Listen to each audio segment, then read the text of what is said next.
नेताजी सुभाष चंद्र बोस भारतीय स्वतंत्रता संग्राम के एक प्रमुख नेता थे, जिनकी दृढ़ता, साहस और नेतृत्व क्षमता ने उन्हें भारतीय इतिहास में एक अद्वितीय स्थान दिलाया। उनका जीवन संघर्ष और देशभक्ति की एक अद्वितीय मिसाल है। सुभाष चंद्र बोस का जन्म 23 जनवरी 1897 को उड़ीसा के कटक में हुआ था। बचपन से ही उनके मन में देशभक्ति की भावना प्रबल थी। उनके पिता जानकीनाथ बोस एक प्रसिद्ध वकील थे, जो चाहते थे कि उनका बेटा एक उच्च शिक्षा प्राप्त करके सरकारी नौकरी करे। लेकिन सुभाष के मन में कुछ और ही था।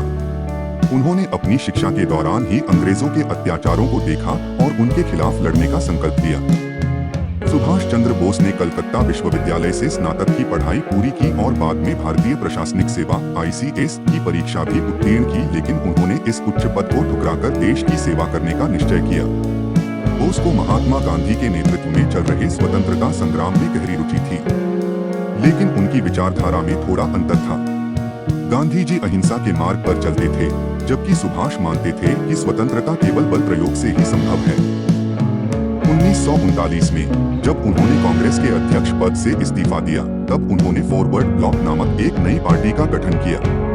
उनका उद्देश्य था देश की स्वतंत्रता के लिए सभी विचारधाराओं और समुदायों को एकजुट करना। द्वितीय विश्व युद्ध के समय सुभाष चंद्र बोस ने यह महसूस किया कि ब्रिटिश साम्राज्य की जड़ें कमजोर हो रही हैं। उन्होंने जर्मनी और जापान जैसी शक्तियों से संपर्क साधा और आजाद हिंद फौज (INA) की स्थापना की। इस फौज का उद्देश्य था ब्रिटिश शासन के खिलाफ सशस्त्र संघर्ष करना और भारत को स्वतंत्र कराना।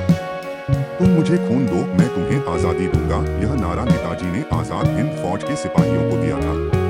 यह नारा उस समय के भारतीय जनमानस में देशभक्ति की आग को और प्रज्वलित कर गया। नेताजी ने दक्षिण पूर्व एशिया के विभिन्न देशों में जाकर भारतीय समुदाय से सहयोग मांगा और आजाद हिंद फौज को संगठित किया। INA ने अंग्रेजों के खिलाफ कई मोर्चों पर संघर्ष किया और अंडमान व निकोबार द्वीपों को भी मुक्त कराया। हालांकि जापान के आत्मसमर्पण के बाद INA की गतिविधियां धीमी पड़ गईं। इसके बावजूद नेताजी का योगदान स्वतंत्रता संग्राम में अविस्मरणीय है। नेताजी सुभाष चंद्र बोस का अंतिम समय विवादों में घिरा हुआ है। 18 अगस्त 1945 को ताइवान में एक विमान दुर्घटना में उनकी मृत्यु की खबर आई, लेकिन उनकी मृत्यु को लेकर संदेह और रहस्य आज भी बना हुआ है। सुभाष चंद्र बोस ने न केवल भारत के स्वतंत्रता संग्राम को एक नई दिशा दी, बल्कि देश के युवाओं को भी प्रेरित किया। उनकी विचारधारा और कार्यों ने स्वतंत्रता संग्राम में एक नई ऊर्जा का संचार किया।